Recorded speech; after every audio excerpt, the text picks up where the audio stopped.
Hello, everyone. Welcome to the award-winning Everything Compliance. And today it's even more special because it's our 100th anniversary show. Um, on Everything Compliance, we never get to do breaking news, but the gift that keeps on giving gave us a gift this morning. Yes, Elon Musk made Matt Kelly's prophecy come true that he would indeed pull out of the his offer or contract, I should say, to buy Twitter, although it's just quote on hold, end quote. So we thought we might start with a little discussion of, as Karen Woody would say, the gift that keeps on giving. So Matt, I don't even know where to begin, but I'm going to ask you to begin.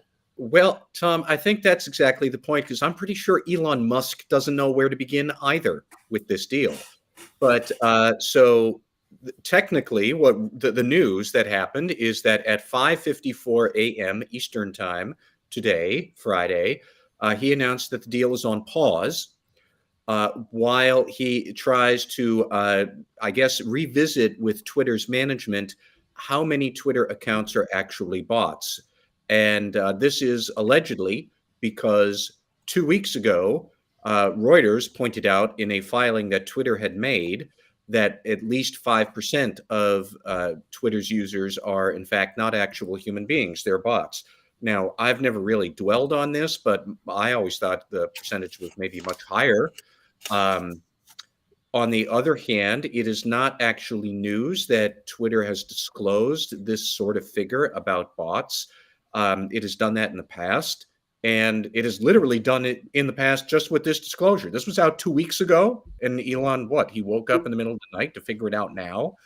But he announced at 5:54 that he was putting his bid on hold.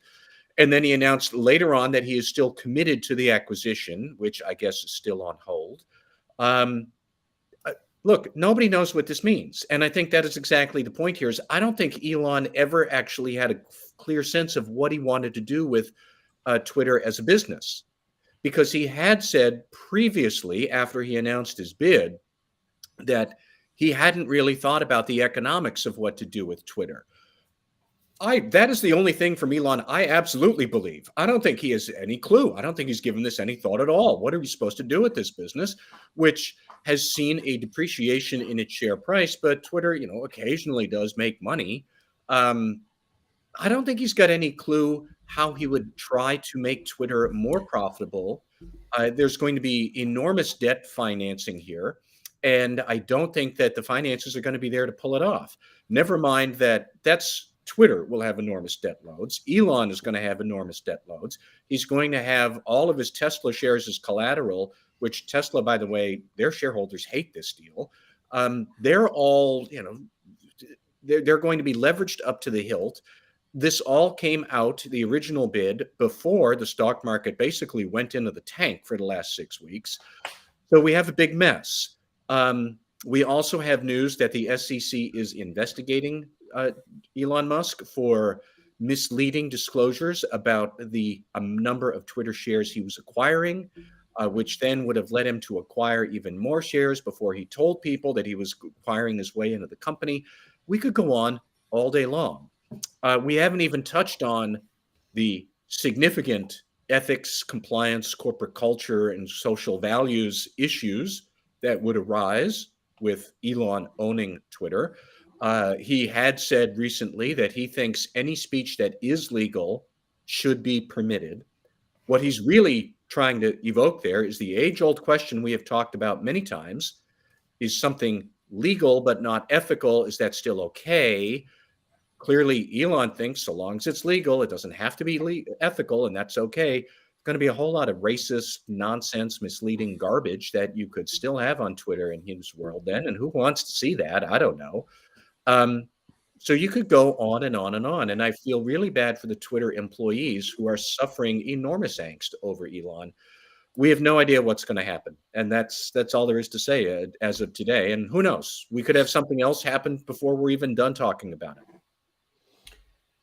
Jay, we were talking beforehand about the either departure of two key Twitter executives, their resignation to pursue other opportunities, or termination. At this point, it's not clear.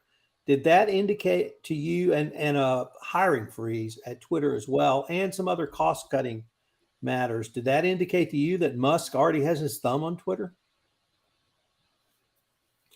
It sounds like he's pulling. If it doesn't have his thumb there, he's pulling the strings. I mean, there usually is a period until the merger actually occurs before he can start making policies. So it seems rather strange that this information's coming out right now. So we had a deal that has gone south in terms of the finances. Matt, you pointed out correctly that Musk has leveraged himself to the hilt, overlaid with the stock market deciding now is the time to tank, which is driving down the price of Tesla stocks even more than simply Musk's taking his attention away from his primary company and pissing off the Tesla shareholders. Does that, if the Tesla stock dropped significantly, does that put him at risk of being called on any of these loans that he's taken out to buy Twitter? So yes, it does. If I think when the deal was announced, the figure was that if Tesla depreciated by about 40%, the loan would then be called. Now, what is interesting to me is that since this, whatever it is that he announced this morning, that the deal is suspended, but he's still committed to it. Since that news came out, what has happened? Well, the market interpreted this as the deal's not going to happen at all. So Tesla shares went back up in value and Twitter shares went down.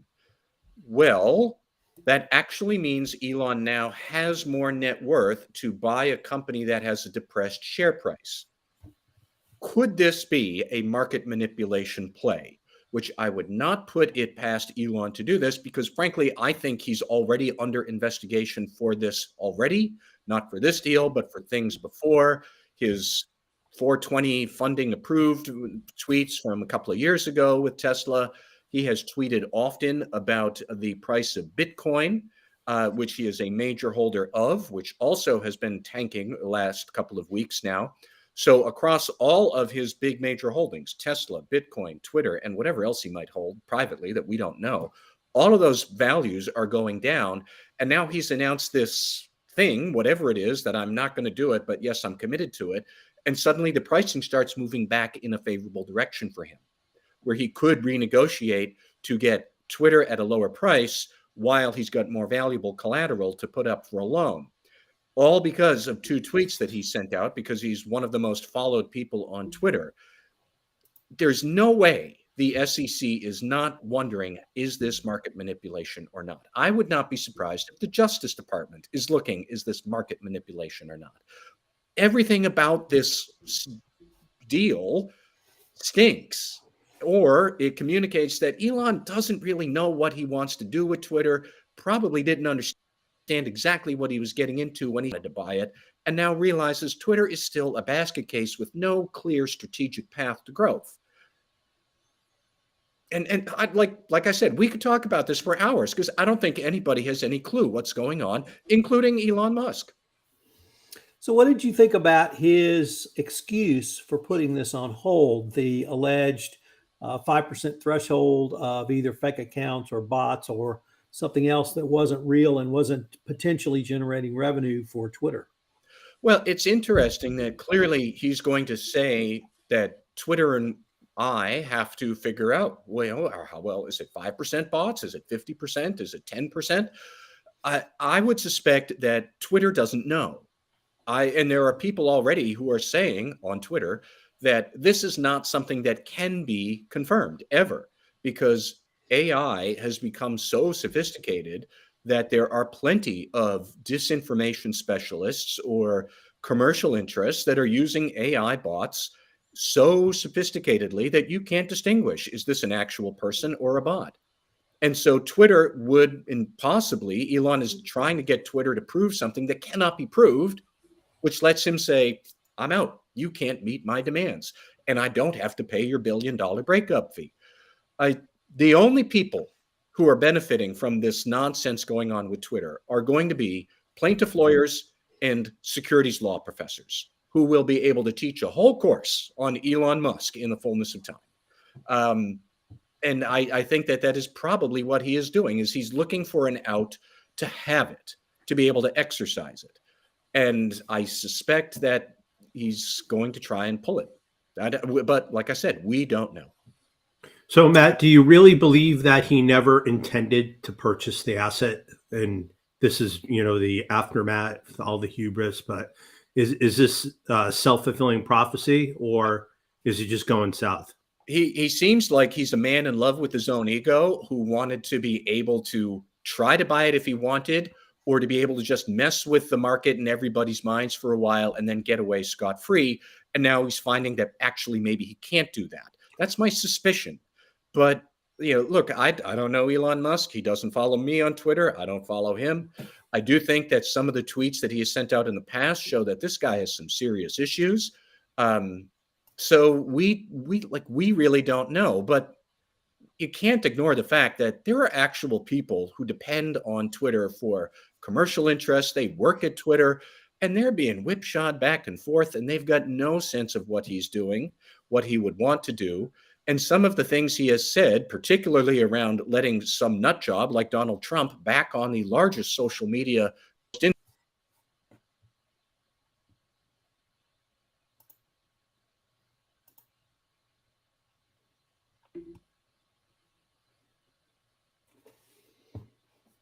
So it looks like Matt might be having a technical difficulty. Jay, you've gone through mergers when you were in the corporate world. What really happens when either your company becomes a target or becomes the acquired in that interim period? And how does that kind of affect the psyche of employees?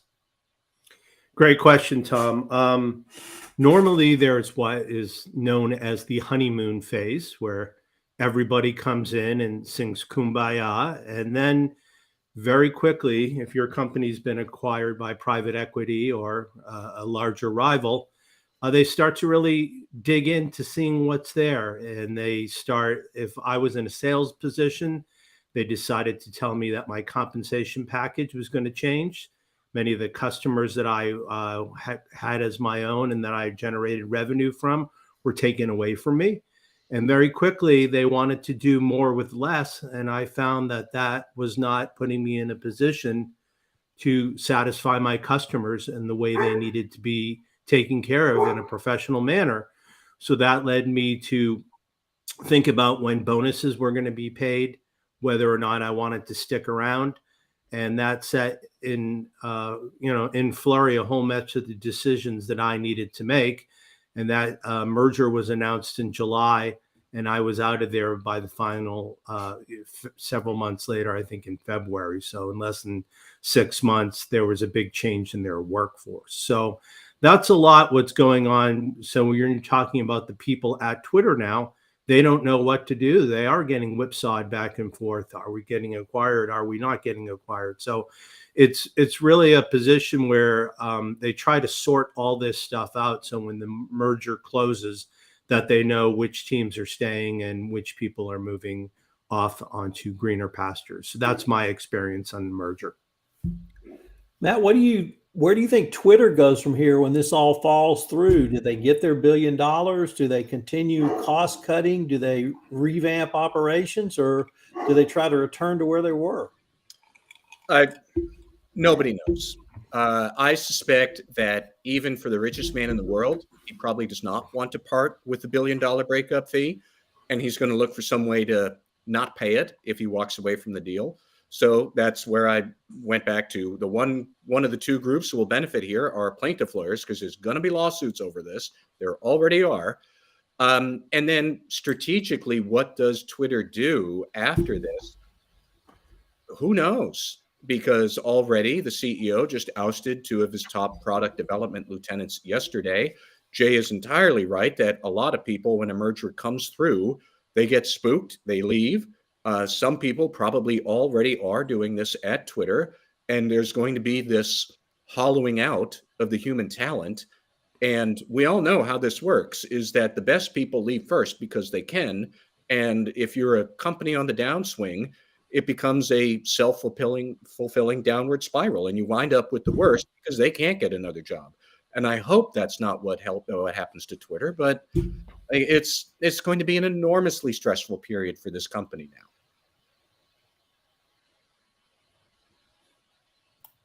Well, I think we will get to revisit this again. But breaking news for our 100th anniversary show.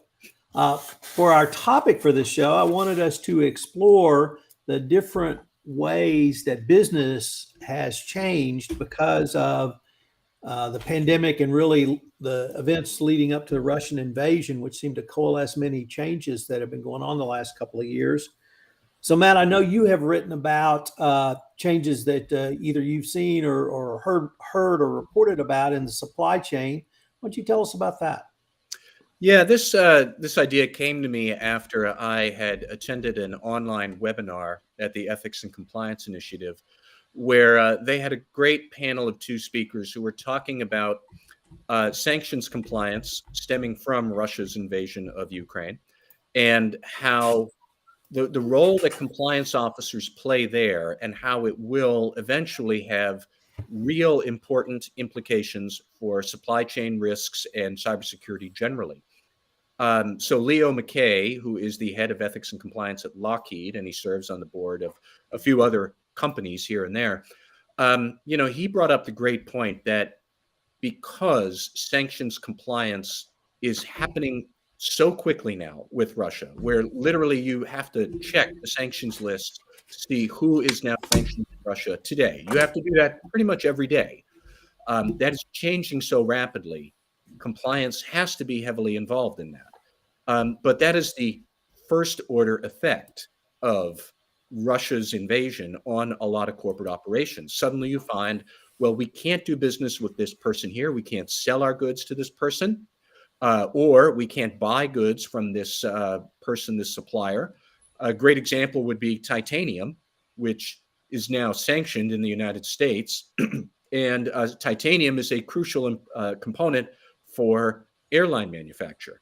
So if you are, say, Boeing or Airbus or Embraer or several others, you'd have to think through, how are we going to source titanium elsewhere, because it is now a sanctioned, the sources I would normally use are now sanctioned.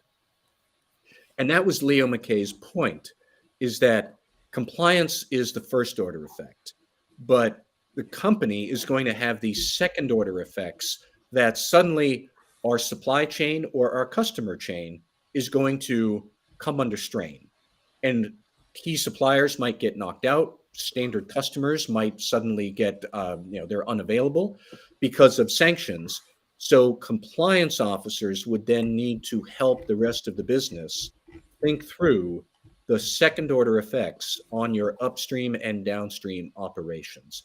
It is an interesting point. It's an interesting challenge for compliance officers, because you could, if you're looking to move up in the enterprise, it gives you much more proximity to real operations, instead of just thinking about what's legal, what's compliance, what's ethical. Now it's more like, where do we get this stuff that we can't get to? Where are we going to sell it now that we can't sell it to Russian interests? There are a couple of key capabilities that become more important when you start thinking this through. Certainly, due diligence is still going to be crucial, because that's where all of this starts. It is the first order effect: who's sanctioned, who's not.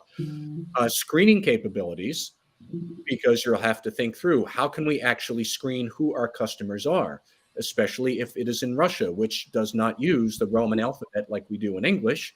So you're going to have some pretty sophisticated screening technology that can work in multiple languages. Contract management.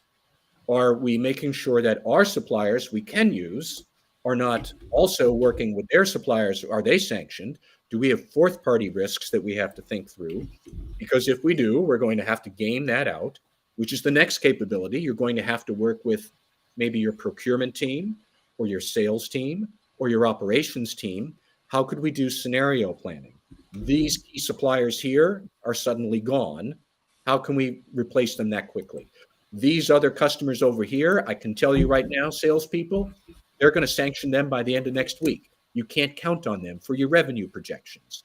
And then something even as mundane as inventory control, which is probably more like the procurement function. But you'd have to warn them. We're not going to have these supplies anymore. How many of them do we have right now? Because we need these many widgets for 90 days while we go and search for a substitute because our primary supplier has been sanctioned. So that's 5 capabilities I just outlined there. The first 3, due diligence, screening capabilities, contract management for your third parties. That's very much in the compliance functions wheelhouse. That is what you do for anti-corruption for a long time. And that was Leo McKay from Lockheed. That was his big point, is how can you leverage your anti-corruption experience and capabilities into helping the rest of the business with supply chain risks that they're going to have to think through. It's going to be difficult, not anywhere near fully understood and done, because we have no idea when this war is going to end. We have no idea how many more people are going to be sanctioned. But it is an interesting challenge that can give compliance officers a lot of more profile and exposure to the rest of the business. So Jay Rosen, what do you see in terms of business relationships or sort of a broader mix of how companies would think about teaming up, pairing up, or going into sensitive geopolitical areas? Yeah, it's a great question, Tom. Only a few months ago, international trade experts were hopeful that the worst of the pandemic's supply chain issues were over and that some stability could be restored to the international trade system. Following Russia's invasion of Ukraine, however, the dominoes of supply chain havoc began tumbling once again, and this time they became intertwined with issues involving national security, political alliances, energy sustainability, climate change, nationalism, inflation, and the limits of globalization. In addition to disrupting energy markets and supply chains for everything from wheat and fertilizer to semiconductors and auto parts, sanctions against Russia have brought a new sense of urgency to energy security and geopolitics, and have once again focused the attention of the corporate leaders on issues of supply chain risk, as Matt just spoke about. China's alliance with Russia is a looming concern for many manufacturers, of course, as is the staunch refusal of most nations in Africa, Asia, and Latin America to participate in NATO's efforts to confront Russian aggression with economic sanctions. When it comes to trade policy, however, national security appears to be taking precedence over the pursuit of a level international playing field, at least in Western Europe. This is raising fundamental questions about the nature of globalization, which is leading to conversations about how trade can or cannot or should not be a means to pursue national security. Not everything is gloom and doom in the world of international trade, fortunately. The war in Ukraine has clarified the need for more supply chain cooperation between nations, and the United States and United Kingdom have begun a series of discussions on the future of Atlantic trade. This is following last year's announcement by President Biden and UK Prime Minister Johnson of a new Atlantic Charter. The talks between the US and the UK were intended to shore up relationships among two countries in Europe, as well as reinforce an overall commitment to building more durable supply chains, protecting workers' rights, and continue building the framework and infrastructure needed to support effective digital trade practices. In the private sector, however, there is a great deal of concern about the successive waves of uncertainty caused by the last few years by trade wars, the pandemic, the Suez Canal crisis, Brexit, climate change, and now the fallout from the war. Many senior executives are seriously overwhelmed by the uncertainty of the moment and are looking for a way forward. With any one of these events, you could tell corporate executives that it's a one-off and that normal service will be restored soon. But after so many of these, boards are now going to be asking what shoe is going to drop next, and where is the assurance that certainty of operation of global supply chains. This must begin to color how companies organize themselves regionally and globally. Some companies are already decoupling from China, restructuring supply chains, and in some cases moving their manufacturing facilities closer to home. Here's a sobering consideration.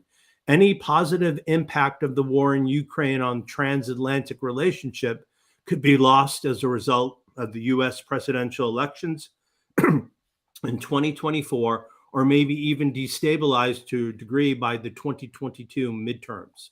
A serious economic downturn due to the effects of the war could increase the probability of a second win, I hate saying this, for Donald Trump, or for the election of another president sharing his nationalist, unilateralist, and EU and NATO critical views. For Europe, this means that the reaffirmation of the United States' crucial security role in the continent cannot be totally guaranteed beyond the next 2.5 years. At the same time, it cannot be ruled out that the war in Ukraine will still be ongoing in some form beyond 2024 and may have lost some of its crisis urgency in Washington and European capitals.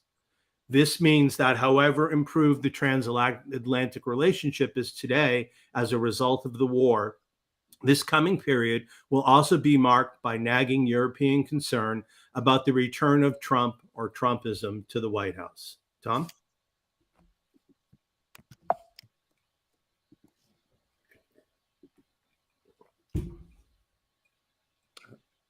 What I want to take a look at is what I see as some of the changes in not necessarily enforcement, but really elevating enforcement almost to a national security interest. And Mike Volkov has written about this. And the point he made was this did not start with a Russian invasion of Ukraine or even where I'm going to start it. It really started a couple of years ago, literally under the Trump administration with the increase in sanctions and export controls. But it's been an ongoing process. But the Ukrainian war has really coalesced this in a couple of different ways. So I'm going to start with last November when the Biden administration issued their statement on countering corruption. And this was in many ways, well, first of all, it raised corruption to a national security issue. So that got the attention of every compliance practitioner, at least in the anti-corruption space. Much of what the policy and strategy centered on was internal government resources, internal government focus, some of the departments that use a lot of outside contractors, such as the Department of Defense, that are particularly sensitive. But there was also an elevation of private companies, and meaning U.S. public companies and those that are privately owned, but non-governmental actors in the United States, an elevation of the importance of compliance and elevation of the scrutiny of compliance and really bringing compliance to the fore. But then we had the Russian invasion of the Ukraine conveniently just after the Beijing Olympics ended. And we had a couple of different announcements since that time that have elevated not simply anti-bribery and anti-corruption compliance, but also other types of compliance. So we had the Department of Treasury, FinCEN, issued an advisory on kleptocracy and foreign public corruption. We've had Lisa Monaco talk about sanctions enforcement as the new FCPA. And of course, we've had the National Security Division at the Department of Justice emphasize their aggressive enforcement of export control sanctions. All of these have ramped up since the Russian invasion of the Ukraine. And what's interesting is the three of us have been either in or around anti-corruption compliance now for, I think, 15 years, as Matt is probably the oldest or longest tenured of us. And the Department of Justice and Securities and Exchange Commission have worked out a pretty workable model of enforcement in terms of putting incentives in place for self-disclosure, having internal investigations done by companies, and those results turned over to the DOJ and SEC, penalties assessed, and either typically a deferred prosecution agreement or other settlement agreement put in place. Well, that same model now could be used in a variety of other ways. So, for instance, for export control sanctions, you have the Department of Justice. I mentioned the National Security Division at the Department of Justice, but also the Department of Treasury now will be involved in. BIS, its leads on export controls. Another Treasury Department, FinCEN, really leads the AML effort going forward, but they will also be working closely with the Department of Justice as well. And one other interesting development that I'm not sure many people really saw is if you go back to the seminal AML law of 2020, which was the first major change in U.S. Anti-money laundering laws, literally since the Patriot Act after 9/11, there was a whistleblower provision in there. And I'm sure Matt and I both commented on that at the time. Jay, you might have as well. But that whistleblower provision now comes into play around Russian oligarchs, their assets, and the kleptocracy initiative. Because if you can help secure one of those $500 million to $1.5 billion yachts, can you say 30% of that? Well, if you can, that's a lot of money. And so there are people who are actively looking for those yachts and communicating that not simply directly to the government, but also to law firms who are involved in providing that information of whistleblowers to the government. The SEC's Office of the Whistleblower works closely with a cadre of former SEC officials and others who are in private practice now in their whistleblower program. Once again, that model has now been put in place around this hunt for assets of Russian oligarchs and other kleptocrats. So we have incentivized, in many ways, this now national security fight, and they are law firms that are actively pursuing these. And if they get information, reputable information, they can pass that along to the appropriate government agencies, and then a seizure is made, and that whatever that asset is, whether it's a yacht, whether it's an apartment, whether it's the house of an Armenian kleptocrat in greater Los Angeles that just got seized, well, some of that money could go to the whistleblower or reporter under the AML law of 2020, which was not available to them previously. So I really see we've hit a true watershed mark around the types of compliance that the three of us and many others have talked about for multiple years, and an elevation of this going forward. It's certainly exciting. And Mike Volkov, as I began this segment, he has written that the new times are here. And even Lisa Monaco said that sanctions enforcement is the new FCPA. So all of this is going to make compliance much more important, and individual compliance professionals will have a greater responsibility, if not roles, in their corporations, because the visibility of this has risen to the top of the U.S. government. So that was really the area I wanted to explore on this. And now we're going to move on to shout outs and rants. But we're going to take a 5-second count for our listeners, and also so I know where to edit. So, all right. Matt Kelly, you got a shout out or rant for us today? I do. I have a rant about the bizarre story that has come out of vaccine maker extraordinaire Moderna. So for those of you who may not have yet heard, on Monday, May 9th, Moderna's new CFO, Jorge Gomez, started on the job. On Tuesday, May 10th, Mr. Gomez's previous employer, Dentsply Sirona, announced in an SEC filing that it had opened an accounting probe into financial irregularities at the company, involving some senior members of the finance administration at Dentsply. They did not specifically say the CFO at Moderna, Mr. Gomez, but they did say that current and former senior executives were suspected of manipulating credit sales and incentives at the company to fabricate some results or boost sales, do earnings manipulation, and so they could hit personal sales compensation targets and compensation goals. So that came out Tuesday. one day after Mr. Gomez started at Moderna. And so that afternoon, Moderna fired Mr. Gomez. So he was on the job as the CFO of Moderna for one day and then got fired when his previous employer announced in an SEC filing that it had opened an accounting probe and couldn't file its 10Q on time.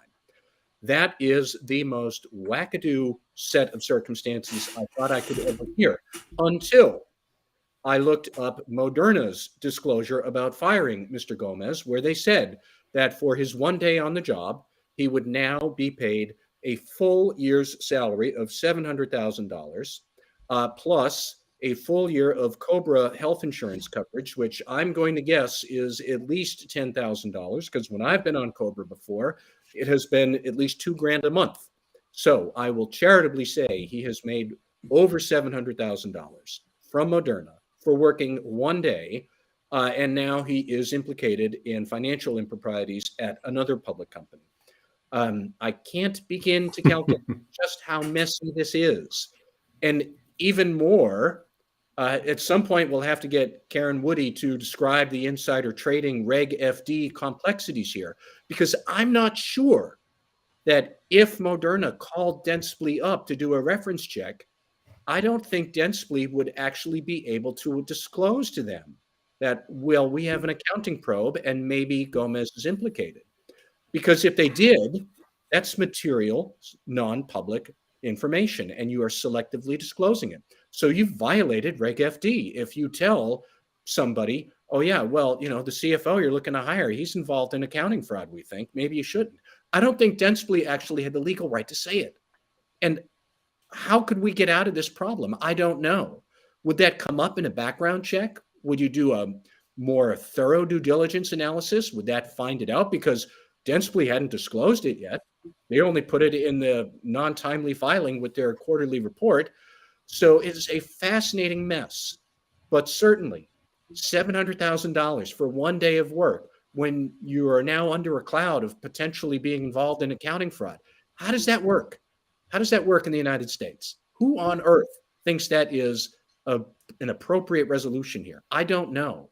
But all sorts of points to ponder about good hiring practices, thorough vetting of senior executives, clawback policies that you might include in an employment contract. But what a mess for a company that actually has saved the world with a fantastic vaccine product. But here we are. Jay Rosen, do you have a shout out or rant for us? I have something that's a bit more positive than Matt's story.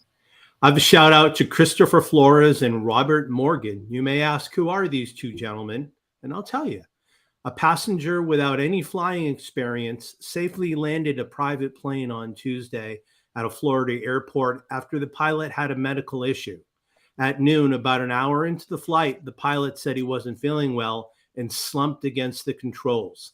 The plane immediately went into a nosedive and sharp turn, forcing one of the passengers to take over the flight and stabilize the plane.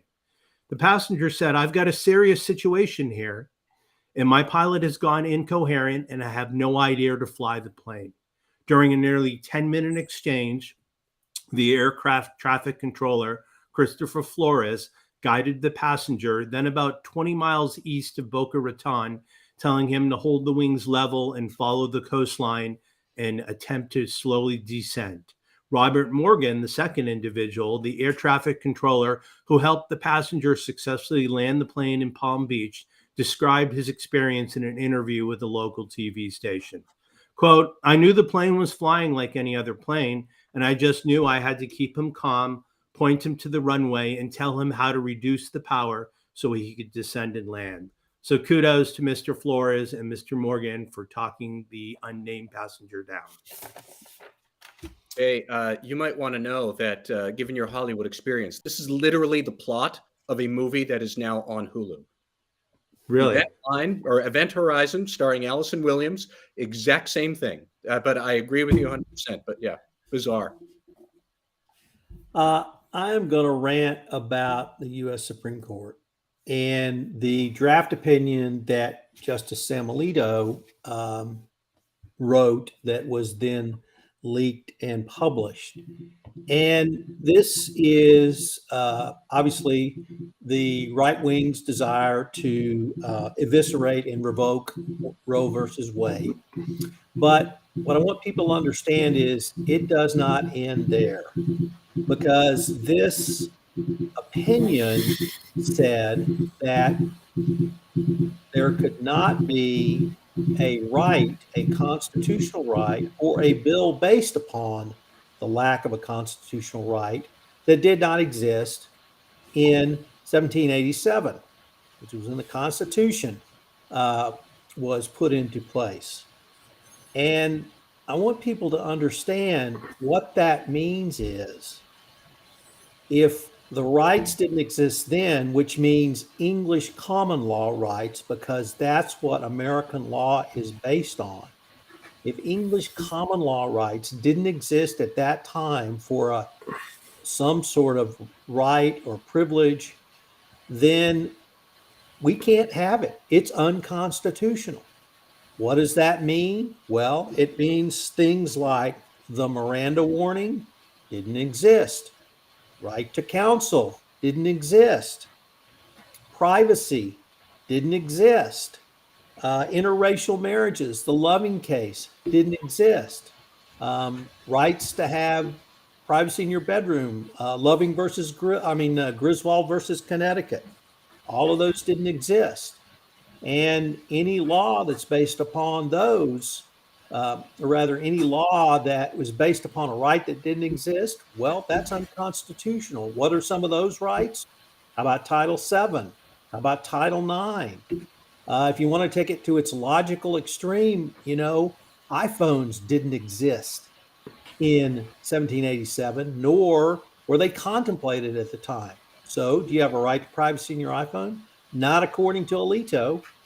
Now, Congress has the right to pass laws based upon the Commerce Clause between the several states, but that's an interpretation that came out in the 1930s. So arguably, the interpretation that the U.S. Supreme Court used in the 30s to uphold the Wagner Act, which was the right of men and women to organize into labor unions, that's unconstitutional as well, because that right didn't exist. And that Commerce Clause interpretation didn't exist when the Constitution came into effect. So for those of you who think we're going back to the Handmaid's Tale, we're going back long before that. And it will take America to an era when many of the rights that we think we have don't exist. And if that's what the right wing wants, this is the opinion that's going to give this to them. So, gentlemen, it's been a great 100th anniversary show. I'm not sure we'll ever have any breaking news like we did today, but we do have Elon Musk. So I'm sure we'll have the chance to revisit all of this down the road. Thank you, Tom. Thanks, Tom.